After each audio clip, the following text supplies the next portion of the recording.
नमस्कार दोस्तों, बहुत-बहुत स्वागत है आप सभी मित्रों का मेरे YouTube चैनल पर। मैं सिद्धांत सहगल, वैदिक एंड केपी एस्ट्रोलॉजर। 29 मार्च 2025 को क्या होने वाला है? मतलब ऐसा क्या होने वाला है जो ये प्रश्न ज़्यादातर लोग कर रहे हैं। मुझे कई लोगों ने किया, सोशल मीडिया में किया, व्यक्तिगत तौर पे किया। कुछ लोगों ने रिक्वेस्ट की वीडियो बनाने की कमेंट सेक्शन में, तो मैं इसी विषय पर वीडियो लेकर आपके सामने आया हूं। इसको थोड़ा-सा विस्तार से समझने की कोशिश करेंगे और मैं बिंदुवार आपको बताने की कोशिश करूँगा कि आखिर ये 6 ग्रह 29 तारीख को मीन राशि में आकर आखिर क्या करने वाले हैं। सबसे पहली बात तो ये समझ लीजिए कि 6 ग्रह मीन राशि में सिर्फ 2 दिन के लिए ही रहेंगे, क्योंकि चंद्रमा तो आगे बढ़ जाएंगे, 5 रह जाएंगे फिर। तो इसका क्या असर पड़ने वाला है? 29 मार्च 2025 मीन राशि में एक अद्भुत और दुर्लभ संयोग बन रहा है। दुर्लभ तो है ही। तो सीधे मुद्दे पे आते हैं। सूर्य, चंद्रमा, शनि, बुध, शुक्र और राहु 6 प्रमुख ग्रह एक ही राशि में मीन राशि में है। तो इसका असर केवल आपके जीवन पर नहीं बल्कि पूरी देश दुनिया पर पड़ता है। इसमें कोई संदेह नहीं कि असर तो पड़ेगा, इफेक्ट तो पड़ेगा। क्या है इस महासंयोग का ज्योतिषीय रहस्य? कौन कौन सी घटनाएं होंगी? किस राशि वालों के लिए ये शुभ संयोग है और कौन सी राशियां ऐसी हैं जिन्हें सावधान रहना होगा? देश दुनिया में क्या स्थिति बन सकती है? इस वीडियो में मैं इस संयोग का गहराई से विश्लेषण देने की कोशिश करूंगा। आपको कहां तक कामयाब पाऊंगा ये आप कमेंट करके बताइएगा। वैसे भी मेरे वीडियो थोड़े लीक से हटकर होते हैं। मेरे इस लेक्चर को सुनने के लिए वीडियो के अंत तक जुड़े रहिए। बीच में कभी भी शुरू हो जाऊंगा और वीडियो के अंत में कुछ बातें और बोलूंगा जो आप लोगों की आंखें खोल देंगी या मन में बैठा हुआ डर दूर हो जाएगा। तो सूर्य क्या है? सूर्य आत्मा, सत्ता और नेतृत्व का प्रतिनिधित्व करता है। मीन राशि में ये ग्रह नेतृत्व के क्षरण और अनिश्चितता का संकेत देता है, यानी सूर्य कमजोर होगा। सूर्य का कमजोर होना शासन प्रशासन में भ्रम की स्थिति पैदा कर सकता है। इत्तेफाक से यहाँ राहु भी है जो सूर्य को ग्रहण लगा रहे हैं, सूर्य को खराब कर रहे हैं, और शनि देव भी है जो सूर्य को खराब कर रहे हैं। सूर्य और शनि के योग को यहाँ ये समझे, कई बार ऐसा है कि सूर्य के साथ कोई ग्रह हो तो कंबस्ट होता है वो, तो शनि कंबस्ट तो होता है लेकिन खुद कंबस्ट होकर सूर्य को भी खराब कर जाता है। इस सूत्र को समझना होगा। चंद्रमा मन और भावनाओं का कारक है। मीन राशि में यह कल्पनाशीलता, भावुकता और अति संवेदनशीलता को बढ़ाता है। इसका प्रभाव जनमानस में अस्थिरता लेकर आएगा, क्योंकि चंद्रमा को भी राहुग्रस्त कर रहा है। आप इसको इत्तेफाक से ये समझे कि अमावस्या भी होगी और राहुग्रस्त भी है सूर्य और चंद्रमा, तो समस्या तो है, ग्रहों को खराब तो कर दिया उसने। शनि कर्म और धीमी गति का कारक है। जब शनि मीन राशि में सूर्य और चंद्रमा के साथ होते हैं तो ये संक्रमण काल की ओर इशारा करता है। बड़ी राजनीतिक और आर्थिक घटनाएं संभव हैं। बुध बुद्धि और व्यापार का कारक है। मीन राशि में बुध नीच का होता है, जिससे गलत फैसले और संवाद में बाधाएं आ सकती हैं। अब देख लीजिए, हर ग्रह खराब हो रहा है नीच की वजह से। सूर्य जल राशि में होने की वजह से, बुध नीच की वजह से, राहु साथ में है, और शुक्र भौतिक सुविधाएं और प्रेम का प्रतीक है। मीन राशि में यह उच्च का होता है और कुछ राहत देता है। कला, संगीत और सृजनात्मकता में उन्नति होती है। राहु माया और छल प्रपंच का ग्रह है।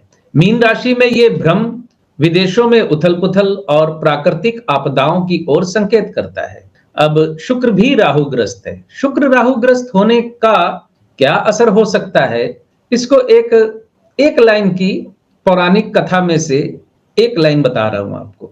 राहु और केतु जो हैं शुक्र के नौकर हैं, भृत्य हैं। ज्योतिषी भाषा में लिखा हुआ है भृत्य है। राहु और केतु जो है शुक्र के भृत्य हैं, और राहु और केतु को शुक्र ने शनि का दोस्त बना दिया है, शनि का मित्र बना दिया है, पाप ग्रहों का मित्र बना दिया है, क्योंकि शनि हमेशा सत्ता के खिलाफ होता है। खैर ये विषयांतर हो जाएगा, अभी मैं 6 ग्रहों पे ही टिके रहना चाहता हूं। तो राहु की स्थिति भी प्राकृतिक आपदाओं की ओर संकेत करती है।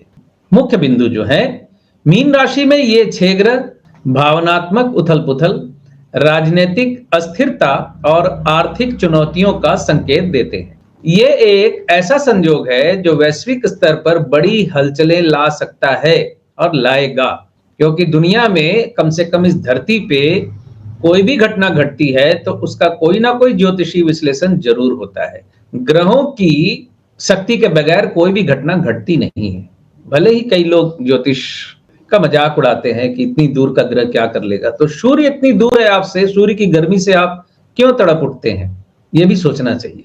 ग्रहों के प्रभाव जो पड़ेंगे देश दुनिया में और जो संभावित घटनाएं हो सकती हैं। अंतरराष्ट्रीय घटनाक्रम, विदेश नीति में बड़े बदलाव होंगे, पश्चिमी देशों के बीच तनाव बढ़ेगा, आर्थिक मंदी की आशंका, शेयर मार्केट में गिरावट संभव है, स्टॉक मार्केट में गिरावट संभव है, प्राकृतिक आपदाओं विशेषकर जल संबंधी संकट, बाढ़, सुनामी का खतरा रहेगा।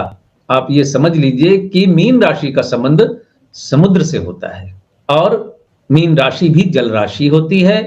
काल पुरुष की कुंडली में द्वादश भाव जल भाव होता है। 6 ग्रह मीन राशि में होने का सबसे ज्यादा असर मीन राशि और कन्या राशि पर पड़ने वाला है, क्योंकि 6 ग्रहों की सप्तम दृष्टि कन्या राशि पर पड़ेगी और 6 के 6 ग्रह मीन राशि में बैठे हुए हैं। स्विट्जरलैंड, ग्रीस, तुर्की, ब्राजील, अमेरिका के कुछ हिस्से, विशेषकर न्यू इंग्लैंड, चीन, जापान पर सबसे ज्यादा असर पड़ेगा। मीन राशि जल तत्व की राशि है और इसका स्वामी होता है गुरु यानी बृहस्पति।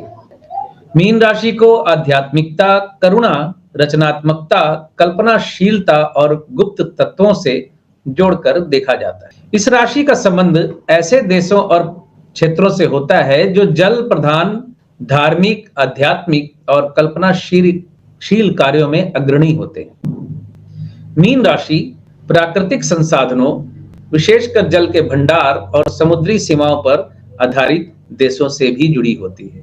इसके पहले जिन देशों का नाम मैं आपको बोल के गया, स्विट्जरलैंड, ग्रीस, तुर्की, ब्राजील, अमेरिका के कुछ हिस्से, ये कन्या राशि के हिस्से में पड़ते हैं। तो 6 ग्रहों की दृष्टि जब कन्या राशि पे पड़ेगी तो इस राशि से संबंधित देशों और प्रदेशों पर भी बुरा असर पड़ेगा, अच्छा या बुरा दोनों समझ लीजिए। मीन राशि प्राकृतिक संसाधनों, विशेषकर जल के भंडार और समुद्री सीमाओं पर आधारित देशों से भी जुड़ी होती है। इटली, स्पेन, पुर्तगाल, मालदीव, मिस्र, नेपाल, वेनिस, इटली, जल के बीच बसा ये शहर मीन राशि के गहरे जल तत्व का प्रतीक है। वाराणसी, भारतवर्ष, गंगा नदी के किनारे बसा ये शहर मीन राशि के आध्यात्मिक और धार्मिक स्वरूप को दर्शाता है। यानी वाराणसी भी खतरे के निशान पे है, मान सकते हैं आप। गंगा से जुड़े हुए जितने भी प्रदेश है वहां परेशानी आ सकती है। भारत पर जो इसका असर पड़ेगा, राजनीतिक स्तर पर अस्थिरता के संकेत हैं। बड़े नेताओं पर आरोप प्रत्यारोप बढ़ेंगे, जन आंदोलन और विरोध प्रदर्शन हो सकते हैं। उत्तरी और पूर्वी भारत में जल संकट या प्राकृतिक आपदाएं संभव है। भारत की विदेश नीति में अहम बदलाव के संकेत दिखते हैं। आर्थिक क्षेत्र, व्यापार और शेयर मार्केट में उथल-पुथल रहेगी। पेट्रोल, डीजल और सोने के दामों में अप्रत्याशित वृद्धि हो सकती है। आईटी और कला संस्कृति के क्षेत्रों में कुछ राहत संभव है। प्राकृतिक आपदाएं जो आ सकती हैं वो है जल संबंधी आपदाएं जैसे बाढ़ या सुनामी, भूकंप या अन्य अप्रत्याशित घटनाएं। व्यक्तिगत जीवन पर असर जो पड़ेगा, कुछ राशियां मानसिक तनाव और निर्णय लेने में भ्रम का सामना करेंगी। संबंधों में भावुकता बढ़ेगी जिससे रिश्तों में उतार चढ़ाव रहेगा। और कुछ राशियां आपको सावधान रहने का इंडिकेशन देती हैं। राशियों पर मैं एक लाइन का फलादेश आपको देते हुए आगे बढ़ना चाहूंगा। मेष राशि के जातकों के लिए ये जो स्थिति बनी है, दाम्पत्य जीवन में सेपरेशन, पार्टनरशिप टूटने के आसार दिखते हैं। विवाहित जीवन में तनाव के योग दिखते हैं और मेष राशि के जातक मामला मुकदमा में फंस सकते हैं। वैसे भी मेष राशि पे शनि की 7.5 भी शुरू होगी। ये करेला और नीम चढ़ा वाली स्थिति होगी। वृष राशि के जातकों के लिए 6 ग्रहों का मीन राशि में होना फायदेमंद रहेगा। वृष राशि के जातकों को ज्यादा तनाव लेने की जरूरत नहीं है, लेकिन वृष राशि के जातकों को प्रेम संबंधों में, संतान के स्वास्थ्य को लेकर, शिक्षा के क्षेत्र में परेशानी आएगी। मिथुन राशि के जातकों के लिए दसम भाव में होंगे 6 के 6 ग्रह। कर्म जीवन में काफी उथल पुथल ये दे सकते हैं। हालांकि व्यस्तता बनी रहेगी आपकी, काम आपको मिलता रहेगा, काम धंधा आप करते रहेंगे, मान सम्मान भी मिल सकता है उन लोगों को जिनकी जन्म कुंडली में दशा अंतरदशा अच्छी है। कर्क राशि नवम भाव में होंगे 6 ग्रह। उच्च शिक्षा के लिए तो ये अच्छा है, लेकिन यात्रा में पड़ोसियों के साथ, छोटे भाई बहनों के साथ मनमुटाव वाली स्थिति, कम्युनिकेशन के कामों में समस्या और धार्मिक आचरणों में परेशानियां, इसको मैं यहां एक्सप्लेन नहीं करना चाहता। सिंह राशि के अष्टम में होंगे 6 ग्रह। सिंह राशि के लिए ये समय 29-30 मार्च या आगे पीछे 2-4 दिन और जोड़ लीजिए, क्योंकि धीरे धीरे चंद्रमा जैसे ही निकलेंगे 5 रह जाएंगे, फिर सूर्य निकलेगा तो 15 दिन बाद सूर्य निकल जाएगा तो 4 ग्रह रह जाएंगे, तो धीरे धीरे स्थिति बेहतर होती चली जाएगी। लेकिन सिंह राशि के जातकों के लिए 29 मार्च और 30 मार्च जो है थोड़ा चिंता वाला समय हो सकता है। कन्या राशि सप्तम में होंगे सारे ग्रह, दाम्पत्य जीवन को परेशानी में डाल सकते हैं, लेकिन ये गोचर का वक्ती दौर होगा। अगर आपकी जन्म कुंडली में दशा अंतरदशा अच्छी चल रही है, मेष से लेकर मीन राशि तक के सभी जातकों को कह रहा हूं, दशा अंतरदशा अगर आपकी अच्छी चल रही है तो आपको परेशानी कम होगी। दशा अंतरदशा आपकी अच्छी नहीं चल रही है तो आपकी परेशानी दुगनी तिगनी चौगुनी भी हो सकती है। बिल्कुल सिंपल रूल है, आप लोग सीख लें, इस चीज को नोट डाउन कर लें, बाद में स्टडी कर लीजिएगा, रिसर्च कर लीजिएगा कि क्यों मैं ऐसा कह रहा हूं। स्वास्थ्य पे बुरा असर पड़ेगा कन्या राशि के जातकों के। तुला राशि 6 के 6 ग्रह होंगे छठे भाव में। छठे भाव में हालांकि तुला राशि के जातकों के लिए पॉजिटिव स्थिति बन रही है, लेकिन मामला मुकदमा में उलझने वाली स्थिति भी बन रही है। दाम्पत्य जीवन में सेपरेशन के योग बन सकते हैं। पति पत्नी में आपस में तनाव और अलगाव हो सकता है। वृश्चिक राशि के पंचम में होंगे 6 के 6 ग्रह। बुद्धि द्वारा लेने वाले निर्णय गलत हो सकते हैं। मति भ्रम में फंसकर वृश्चिक राशि के जातक कोई ऐसा निर्णय ले सकते हैं जिसका भविष्य में खामियाजा भुगतना पड़ सकता है उन्हें। नींद की कमी सताएगी। एकादश भाव पर सभी ग्रहों की सप्तम दृष्टि बड़े भाई के साथ और मित्रों के साथ मनमुटाव करवा सकती है। धनु राशि के जातकों के लिए चौथे भाव में होंगे ये 6 के 6 ग्रह। डोमेस्टिक लाइफ में उथल पुथल हो सकती है। माता के स्वास्थ्य को लेकर चिंता हो सकती है और कर्म स्थान पे आपको परेशानियों का सामना करना पड़ सकता है। इसमें सस्पेंशन, नौकरी छूटना, बदनामी होना, ये सारी चीजें इंक्लूडेड है। बाकी लंबा विश्लेषण जो है वो व्यक्तिगत तौर पे ही संभव है। मकर राशि तीसरे भाव में होंगे सभी 6 ग्रह। योगा योग के माध्यम के लिए अच्छे हैं, लेकिन यात्रा में परेशानी देंगे आपको। जबरदस्ती की यात्रा पे भी जाना पड़ सकता है आपको। शॉर्ट टर्म यात्रा कह सकते हैं, शॉर्ट जर्नी कह सकते हैं। उच्च शिक्षा के लिए ये अच्छी स्थिति नहीं होगी।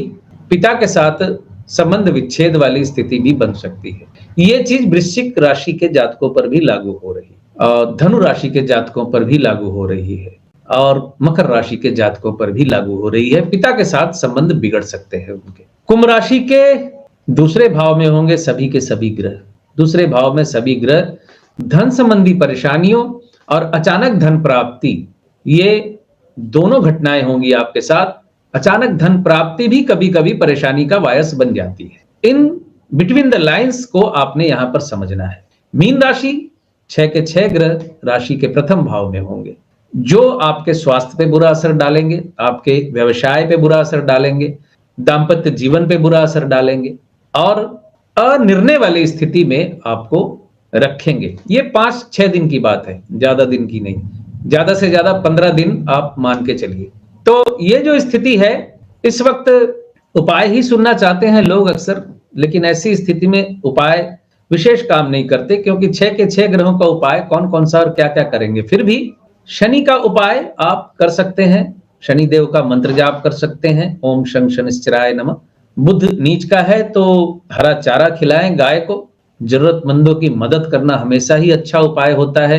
और चंद्रमा बुध एक साथ हैं, चंद्रमा भी करप्ट हो रहा है, तो आप सोमवार को शिव जी को जल चढ़ाएं, दूध चढ़ाएं, जो आपसे संभव हो सके। तो ये महासंयोग है तो दुर्लभ ज्योतिषी घटना, लेकिन जिस तरह से लोग मुझसे पूछ रहे थे और जिस तरह से सोशल मीडिया में हंगामा मचा पड़ा है, ऐसा लग रहा है कि टाइटैनिक डूबने वाला है। मैं आपको एक बात बताऊं, भया दोहन आजकल हर बिजनेस का एक मोटो बन चुका है।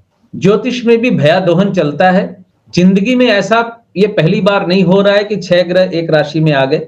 ये पहली बार नहीं हो रहा है। अक्सर ऐसा होता है 4 ग्रह एक घर पे आ जाते हैं, क्योंकि लोग डरते हैं और उनको डराने का काम करने वाले लोग भी बैठे हुए हैं। मैं ये नहीं कह रहा कि कुछ बुरा नहीं होगा, वो स्थिति के अनुसार होगा, लेकिन आप सबको एक साथ डर जाने की कोई जरूरत नहीं है।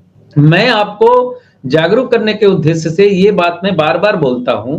2012 वाली स्थिति, यानी 21 दिसंबर 2012 डूम्सडे फिल्म बन गई, अरबों कमा लिए, करोड़ों कमा लिए फिल्म ने भी, और 21 दिसंबर 2012 को दुनिया खत्म हो जाएगी, माया कैलेंडर खत्म हो रहा है, ये सारी चर्चाओं के साथ जो दहशत फैली थी, उस दहशत का मैं साक्षी हूं। और मैं शायद अब अकेला तो नहीं हूं, लेकिन जिस ग्रुप में मैं था, जिन लोगों के बीच में था, मैं अकेला ज्योतिष था जो मैं कह रहा था कि कुछ नहीं होने वाला, ये बेकार की बात, माया कैलेंडर खत्म हो रहा है। वो उनकी सभ्यता खत्म हो गई तो उन्होंने आगे का कैलेंडर छपवाया नहीं, बात वहीं खत्म हो जाती थी। लेकिन कई लोग बहुत गहन विश्लेषण कर रहे थे, नया सूर्य उगेगा तो सतयुग शुरू हो जाएगा। आज भी आपको कई लोग ऐसे मिलेंगे जो कह रहे हैं कि 2012 से सतयुग शुरू हो चुका है। ये बकवास है, बिल्कुल परले दर्जे की थर्ड क्लास बकवास आप कह सकते हैं इसको, कि 12 से सतयुग शुरू हो गया। सतयुग वतयुग कुछ शुरू नहीं हुआ है।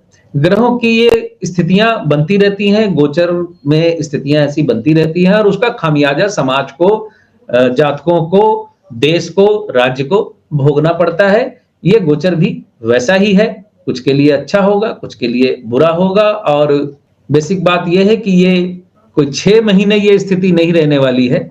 सिर्फ मैक्सिमम तो 2 दिन 6 ग्रह हैं एक साथ, और बाकी धीरे धीरे अगले 15 दिन में सब ग्रह अलग अलग हो जाएंगे।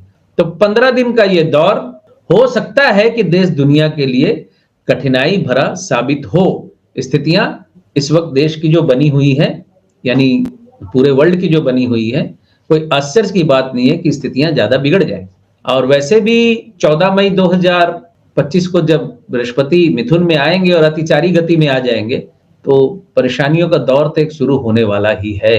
लेकिन मैं अपनी तरफ से इस तरह के वीडियो नहीं बनाना चाहता कि लोगों के अंदर भय फैले। अगर भय फैलाते हैं, जो बोलते हैं जलजला आ जाएगा, फलाना आ जाएगा, ढिमकाना आ जाएगा, तो वो क्या उपाय करके किसी जातक को बचा लेंगे क्या?